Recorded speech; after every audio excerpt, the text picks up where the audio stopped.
Assalamualaikum warahmatullahi wabarakatuh.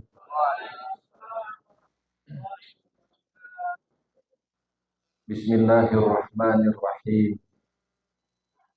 Alhamdulillahilladzi farada alaina binahari ramadhana bisyam wa sanna fi layalihi bil qiyam. Allahumma shalli wa sallim ala sayyidina Muhammadin sayyidil arabi wal ajam wa ala alihi wa ashabihi min hadza ila yaumil zihab.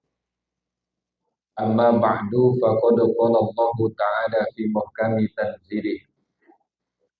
A'udzu billahi minasy syaithanir rajim.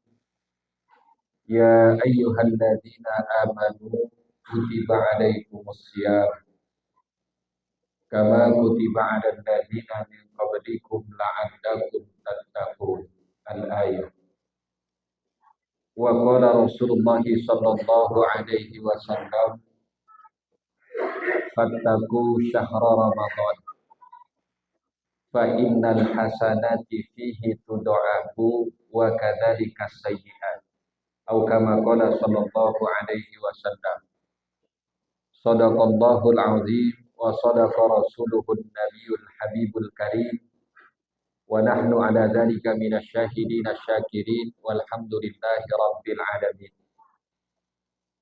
Segenap para asatizat, para alimil ulama, para hujjaj, para bapak, para ibu, jamaah salat isya, salat tarawih dan insyaallah witir kita pada malam hari ini, rahimakumullah. Yang kami muliakan al-mukarram wal muhtaram imam salat isya, tarawih dan insyaallah witir kita pada malam hari ini, Al-Ustaz Syatibi, Mun Syatibi, Uud Syatibi, udah ganti. Ya itulah. Kemudian Ustaz Haji Ervan Marzuki, Ustaz Aif Saifuddin, Menteri Perhubungan, Bapak Muhammad Yusuf, dia ngubungin saya. Udah dari 2 minggu yang lalu, saya diminta ngisi di sini. Para pejabat pemerintah, baik dari tingkat RW, RT, tak lupa DKM, Masjid Jami Nurul Huda yang saya hormati. Para bapak dan ibu sekalian, alhamdulillah. Ini kita udah nginjak malam keberapa nih? Bu, malam keberapa, Bu? Enggak, kalau mama kudu ditegorin, Pak. Benar. Malam keberapa, Bu? Malam keempat. Ibu tenang-tenang aja, Bu. 26 hari lagi insyaallah lebaran. Dan ibu dengerin. Jangan pada ngobrol. Ibu ngobrol, saya ngobrol. Saya siap yang dengerin. Para bapak dan ibu sekalian rahimakumullah. Dalam Islam tiang pancang agama itu ada 3. Ya. Tiang pokok agama itu ada 3. Enggak kurang, enggak lebih. Lebih bisa, tapi kurang kagak. Tapi lumrahnya tiang pancang dalam Islam itu ada 3. Maka agama bisa terbangun manakala 3 hal ini ada di dalam diri kita. Apa itu yang 3? Yang pertama adalah iman. Al-imanu huwa tasdikun bil qalbi, ya, wa taqrirun bil lisan, ya, wa amalun bil arkan. Iman itu adalah pembenaran dengan hati, diikrarin dengan lisan, kemudian diamalin dengan rukun-rukunnya. Kalau iman samar, ya masing-masing dari kita keimanannya beda-beda, ada dalam hati kita masing-masing. Tiang pancang yang kedua ada yang namanya Islam. Nah, keimanan kita bagaimana terpancarnya lewat Islam nih. Islam itu al-amalu bil jawarih, ya, perbuatan perbuatan pengamalan iman melalui anggota tubuh. Ini namanya Islam.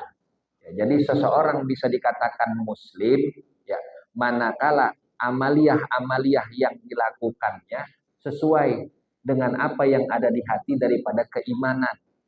Ya, khususnya kan kita di Jakarta, di Indonesia. Kalau lagi di sini sih ketahuan semua. Insya Allah semuanya beriman. Amin. Iya, mau yang laki mau yang perempuan, semua dikatain muslim, muslimat di sini. Kenapa? Ciri dari pakaiannya, Pak. Ya, yang pakai bici, yang pakai koko, yang pakai serebet, yang pakai mukena, semuanya muslimat itu mah. Itu muslim juga itu. Paling enggak kalau lagi di luar, ya kalau di Indonesia kan kekenalan lewat KTP-nya. Ya kan kalau di mana-mana kita susah nyiriin dia Islam apa bukan. Yang jelas kan sekarang ketahuan dia Islam apa bukan lewat KTP-nya. Bapak nama Bapak Muhammad Yusuf. Agama Islam. Ketahuan kan tuh. Dari KTP. Maka yang KTP-nya beragama Islam, saya doain masuk surga. Amin. KTP-nya. Iya kan kita mah kudu ngamalin, nggak bisa kalau tibang KTP doang. Nah dari keseluruhan itu, mau iman mau Islam, kudu dibungkus. Bungkusannya pakai apa? Bungkusannya itu ada yang namanya ihsan. Nah ihsan ini, bagaimana suatu ibadah kita bisa diterima, ganjarannya bisa kita dapat, tergantung ihsannya. Ya, apa itu ihsan? Dalam satu kutipan hadis Jibril, Rasulullah ketika ditanya oleh malaikat Jibril, ma huwal ihsan? Al-ihsanu an tu'mina al-ihsanu al-ihsanu huwa an ta'budallaha ka'annaka tarahu fa illam takun tarahu fa innahu yaraka. Tingkatan ihsan itu ada 3. Yang pertama an ta'budallaha. Kemudian loncat dulu nih, nggak langsung yang kedua, ini langsung yang paling tinggi nih. Anta budallaha yang pertama, ka'annaka tarahu, ini ihsan yang paling tinggi udah. Kemudian yang kedua, fa illam takun tarahu fa innahu yaraka. Ini namanya ihsan. Ihsan itu engkau menyembah Allah. Ini tingkatan ihsan yang paling rendah, yang paling dasar. Semua dari kita di sini mau laki mau perempuan wajib memiliki ihsan yang model pertama. Kata saya ihsan Jampes ya di dalam syarah Irsyadul Ibad Manahijul Imdad di syarhi Irsyadil Ibad ya saya ihsan Jampes bilang ihsan itu ihsan yang paling dasar ke semua dari kita yang ngaku muslim yang ngaku mukmin ini kudu ngamalin ya. Apa itu ihsan yang paling dasar? Anta budallaha. Bahwasanya engkau menyembah Allah. Itu cuman syaratnya nih. Yang kudu kita tahu dan kudu kita praktekin. Apa kata Syekh Ihsan Jampes dalam Irsyadul Ibad? Ayyukima syahsun ibadatahu bisyurutihi wa arkanihi. Hendaknya seseorang melaksanakan suatu ibadah itu berdasarkan syarat-syaratnya serta rukun-rukunnya. Maka mohon maaf, kalau yang ibadah terawih cuma tunggang-tungging, kagak tahu syarat, kagak tahu rukunnya, ini enggak disebut ihsan. Di bawah ini enggak disebut ibadah tuh, kata ulama begitu. Nah memang sejatinya yang namanya ibadah kalau dipandang dari sisi tasawuf itu semuanya ada 3 tingkatan. Bu, woi, berapa tingkatan? Apa? Ya lu ngomong gua ngomong sih. Lagi mah arisan ntar apa? Kelar terawih. Ibadah tuh semuanya. Kalau dipandang dari sisi tasawuf ada 3 tingkatan. Apa ikhlas? Ikhlas 3 tingkatan. Tawadu 3 tingkatan. Puasa yang lagi kita jalanin, nih puasa nih. Ini aja dah yang kita bahas nih. Mumpung sekarang emang lagi masuk dalam bulannya dan masih di awal-awal. Syekh Nawawi Al-Bantani dalam kitab Kasyifatus Saja menukil kaul Syekh Ahmad Al-Fasyani yang beliau juga menukil kaulnya Imam Al-Ghazali dari Ihya Ulumuddin. Ya, beliau menuliskan satu tabsirah, satu bahan renungan buat kita semua. Nih, yang hidup udah 40 tahun, 50 tahun, 60 tahun, 70 tahun. Nih, Syekh Nawawi ngasih tabsirah, satu bahan renungan buat kita semua ketika kita menghadapi Ramadan, kita menjalani ibadah puasa. Tingkatan puasa kita udah sampai kepada tingkatan yang mana? Apa hidup 50 tahun, jalanin puasa selama 30 tahun, selama 40 tahun, 70 tahun, bahkan 80 tahun, puasa kita apa iya tingkatannya masih setara sama anak SD doang? Yang namanya kan kehidupan duniawi dan duniawi. Bu, ibu saya tanya dah bu, perkara duniawi. Ibu uang belanja saban tahun mau nambah apa kagak? Woi, ibu uang belanja dari laki saban tahun mau nambah apa kagak? Jangan takut bu, saya tanya, mau nambah apa kagak? Mau. Lakinya ada yang laki, yang pada kerja di kantoran, yang pada dapat gaji. Bapak, saban tahun, ya gaji bapak pengennya naik apa segitu-segitu aja. Naik, ini perkara duniawi. Bapak punya jabatan di kantor.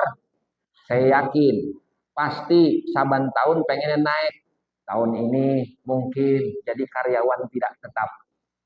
Pengennya tahun depan jadi karyawan tetap. Udah rapi, tahun-tahun berikutnya, gue pengen jadi GM. Gue pengen jadi gue pengen jadi ini posisi. Itu perkara duniawi. Nah, kudunya perkara ukhrawi, kudu naik saban tahun pak. Maka Syekh Nawawi ngasih tafsirah, satu bahan renungan bagi kita semua. Kata beliau, wa qad qila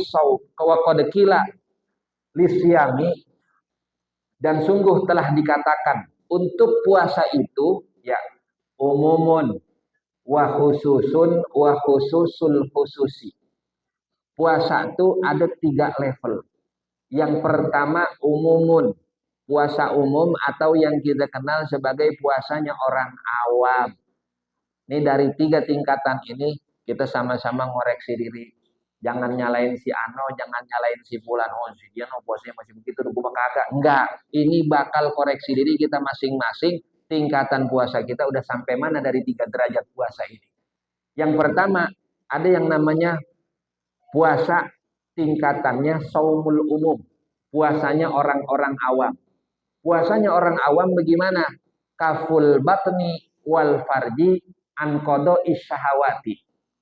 Yang namanya puasa orang awam itu cuma nahan lapar, nahan perut, nahan kemaluan daripada menjalankan syahwatnya.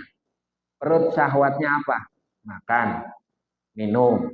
Kemaluan syahwatnya apa? Hubungan biologis kepada suami ataupun istri. Nah, kalau puasa kita dari mulai bedug maghrib sampai bedug subuh, yang ditahan cuman lapar, cuman aus, cuman kagak berhubungan suami istri di siang Ramadan, timbang itu doang yang kita tahan. Sementara yang namanya bohong jalan terus, ngomongin orang jalan terus, gosip jalan terus, berarti puasa kita masih kategori puasa awam. Puasanya anak SD. Bu, puasanya anak SD.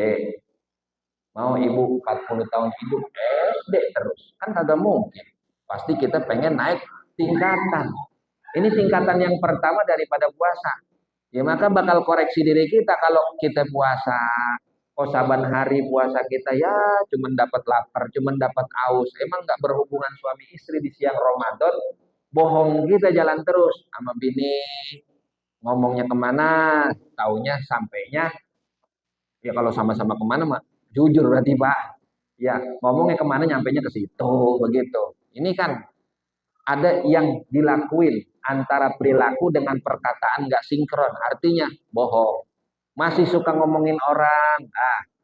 Ini kata Allah, malam yada qaulazur wal amalabi falaisa lillahi hajatun ayyada at'amahu wa syarabahu Siapa orang yang pada saat dia puasa kagak ninggalin perkataan-perkataan bohong, kagak ninggalin omongan-omongan yang kagak baik, maka walaisa lillahi hajatun ayyada atau amahu wa syarabahu. Maka Allah kagak butuh tuh dia ninggalin makanan, dia ninggalin minuman lantaran dia puasa. Artinya apa? Puasanya kagak dapet apa-apa. Lagi puasa bohong. Batal nggak puasanya, Pak? Batal nggak puasanya? Batal apa kagak nih? Yang benar. Gak ada, Pak. Bapak mau ke bed kita fikih yang mutawalat, Syafi'i, Maliki, Hanafi, Hambali, gak ada tuh yang namanya membatalkan puasa bohong, gak. Puasa emang gak batal, cuman ganjarannya kagak. Ibarat kata Bapak kerja 1 bulan, ya, diperes keringat Bapak, cuman kagak dapat gaji sama sekali. Tuh kalau puasa kita masih sering bohong, masih sering ngomong yang kagak baik. Ini tingkatan yang pertama buat koreksi diri kita. Apakah kita masih pada tingkatan ini atau enggak? Dulu gue memang bohong mulu, sekarang udah kagak bohong. Nah, boleh jadi kata Imam Al-Ghazali kita udah naik tingkatan. Tingkatan yang kedua apa? Ada yang namanya saumul khusus, puasa khusus, kelasannya VIP. Ya, kalau kondangan kan VIP tempatnya dibedain, Pak. Kita mau makannya rame-rame ngantri sama tamu yang lain. Lah kalau VIP, oh ya, emang nyendok sendiri, cuman tempat dibedain kagak tapi ngantri nih VIP nih. Ibarat puasa, ya. Puasa yang kedua itu saumul khusus. Saumul khusus itu yang kayak gimana? Jangan-jangan kita udah nyampe pada tingkatan ini cuman kita kagak sadar. Saumul khusus itu kaful batni wal farji wal lisani wasam'i wal basari wal yadi wal rijli wasairil jawarihi anil asad. Kata Al-Imam Al-Ghazali yang namanya puasa khusus itu selain jaga perut dan jaga kemaluan, ada juga yang perlu dijaga. Apa itu? Yang pertama, jaga mulut. Ini mulut nih, yang saban hari orang nanti kita bakal lihat di neraka, kebanyakan yang masuk neraka lantaran mulutnya. Ya, kata Imam Al-Ghazali dalam Marokil Ubudiyah tuh, seseorang bukanlah dimasukkan ke dalam neraka lantaran lubang hidungnya, bukan. Cuman lantaran apa? Lantaran dia kagak bisa jaga lisannya. Ini selama puasa, kalau lisan kita udah kita jaga, enggak, saya kagak ngomongin orang lagi. Alhamdulillah, iya. Tibang saya di WA doang, saya kagak ngomong, itu kan bukan gibah, sama baik. Ya, nih, di grup WA, si Fulan diomongin, nggak boleh lihat janda pindah kontrakan diomongin lagi. Ya, jangan. Yang modelan begini nih, tetap namanya gibah. Oh, saya metibang dengerin doang, saya kagak ikut campur, Pak. Mohon maaf. Ya, al-mughtabani syarikani fil ismi. Dua orang yang sedang gibah, walaupun yang satu timbang dengerin doang, itu syarikani fil ismi. Dosanya parok dua, sarang 50-50. Lah kan saya timbang dengerin. Begini Pak masalahnya.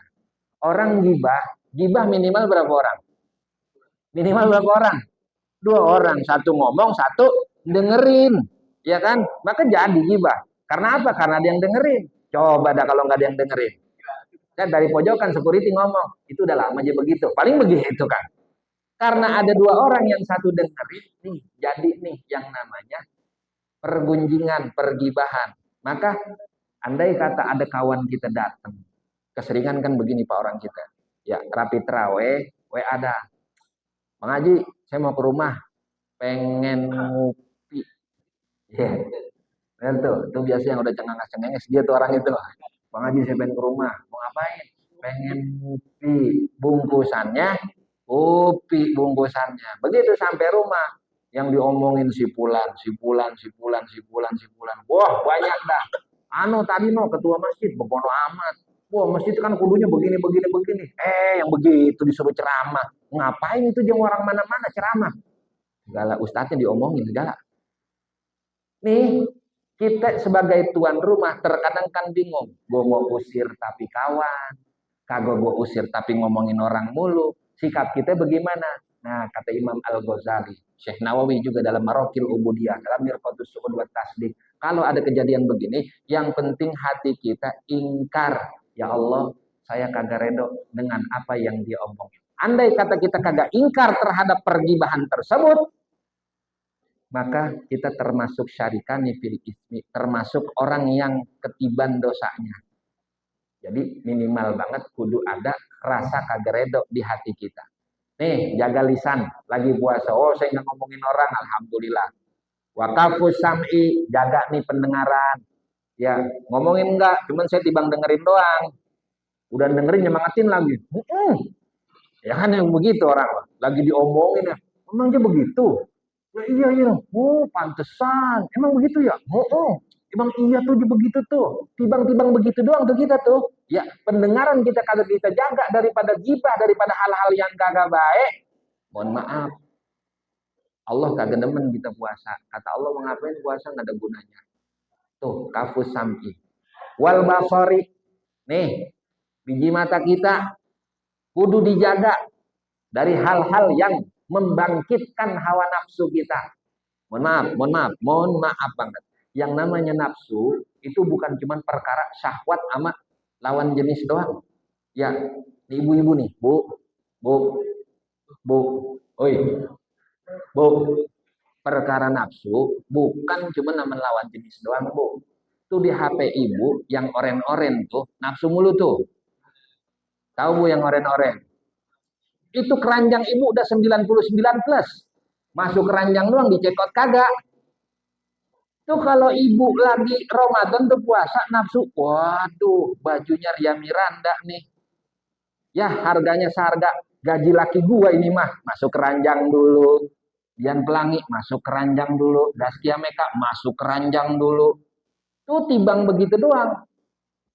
Nafsu ibu bangkit, mohon maaf. Itu belum sampai pada tingkatan yang kedua puasanya. Masih di tingkat yang pertama. Sebab apa? Mata kita kagak kita jaga dari perkara-perkara yang dapat bangkitin hawa nafsu. Tangan, ya waliyadi, tangan suruh jaga dari apa? Dari perkara yang melakukan sesuatu yang diharamkan oleh agama. Bang Haji, mohon maaf, ini saya nitip yang namanya Ramadan, sodakoh itu ganjarannya gede. Orang banyak sodakoh buat takmir Ramadan. Ya, Bang Haji, ini nitip barang 500.000 buat takmir Ramadan. Oh begitu, iya. Tangan kita kagak jaga. Gope nih. Anak belum beli sendal. Celana pendek sebelah. Kalau begitu, gue beliin BHS dulu dah. Ntar mah gampang buat sipulan. Kapan gue ganti kalau inget. Nih baik-baik tangan kita. Kalau nerima amanah dari orang-orang. Ya boleh jadi Pak. Secara sadar ataupun kagak sadar. Ini tangan dalam Ramadan. Sering masih kita laksanakan dengan perbuatan-perbuatan yang kagak bagus. Maka kalau mau naik tingkatan, jaga ini tangan. Warijli, kaki juga disuruh jaga. Daripada berjalan ke tempat-tempat yang kagak bagus, yang dianggap maksiat oleh agama. Kalau ketujuh anggota tubuh ini kita jaga selama Ramadan, ini namanya puasa kita naik di tingkatan yang kedua. Ya, kalau dari sisi ihsan, ya tadi kan yang pertama antak budallah. Ya, fa illam takun tarahu fa innahu yaraka. Maka apabila engkau tidak dapat melihat Allah, yakinlah. Fa innahu, karena sesungguhnya Allah yaraka senantiasa melihatmu. Maka 11 bulan ke depan. Kalau ini kan Ramadan kan dinamain madrasah. Bulan penggemblengan. Kita masuk sekolah 1 bulan, ya dikata nanti kita lulus apa kagak, bukan setelah besok bedug malam takbiran, bukan. Tapi ntar di 11 bulan ke depan. Ini Ramadan 30 atau 29 hari yang kita jalani, asarnya, dampaknya itu ada nggak di 11 bulan ke depan.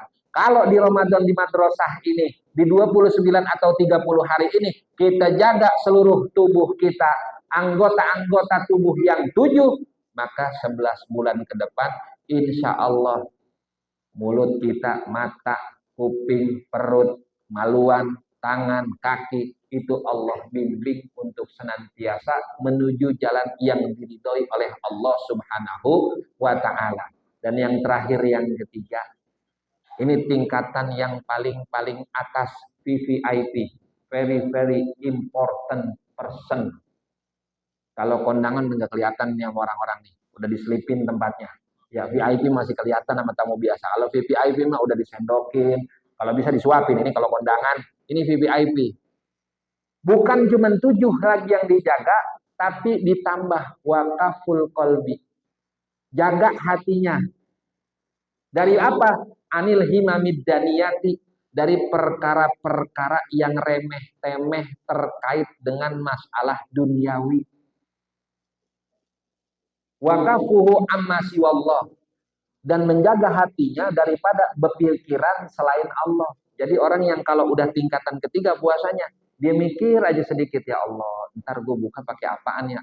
Dianggap nih udah nggak ada ganjarannya di puasa. Nah, puasa tingkatan yang ketiga ini modelannya para nabi, para wali. Ya, kita bisa masuk ke sini, bisa kan, kita juga wali Pak. Ya, minimal banget wali murid begitu kita mah. Ya, caranya bagaimana? Banyakin riadoh, banyakin latihan. Yuk, kalau memang kita sadar, puasa masih pada tingkatan yang pertama, jangan sampai nanti Ramadan udah rapih baru sesal yang ada. Mumpung masih di awal-awal, kita latih diri kita, yuk sama-sama kita naik kepada tingkatan yang kedua. Kalau kita udah pada tingkatan yang kedua, minimal banget kita pertahanin. Syukur-syukur Allah kasih kesempatan untuk kita merasakan yang namanya puasa khusus yang kita dapat menjaga hati daripada memikirkan selain Allah Subhanahu wa Ta'ala. Amin ya Rabbal Alamin. Dah, mungkin ini saja apa yang dapat saya sampaikan pada kesempatan malam hari ini. Mohon maaf apabila terdapat banyak kesalahan, baik dari sisi penjelasan ataupun bacaan semata-mata datangnya dari saya. Dan manakala terdapat sesuatu yang benar, tentunya merupakan bimbingan dari Allah Subhanahu wa Ta'ala. Wa sallallahu ala sayyidina Muhammadin wa ala alihi wa sahbihi wa sallam. Walhamdulillahi rabbil alamin. Wallahu a'lam bishawab. Wassalamu alaikum warahmatullahi wabarakatuh.